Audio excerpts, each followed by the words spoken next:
चल भाई मेरा लेके चल। चल भाई मेरा लेके चल। चल ये चल चल भाई मेरा चल लेके चल भाई मेरा लेके चल।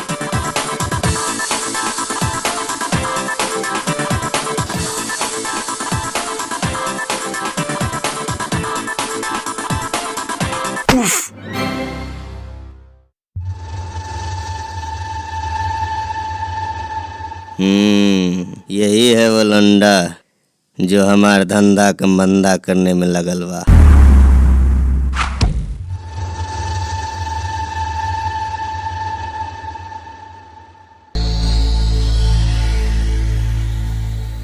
अरे ओ सांबा, जी सरदार।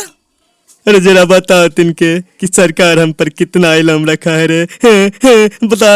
सरदार पूरे 50 लाख। सुना तूने?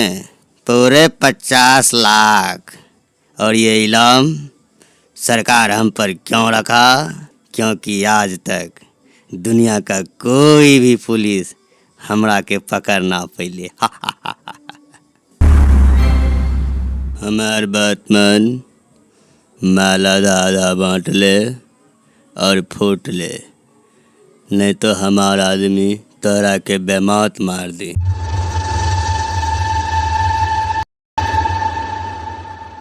अबे चुप, मौत हमार ना मौत तोहार होई।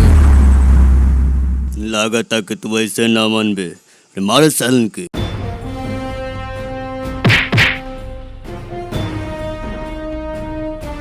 ये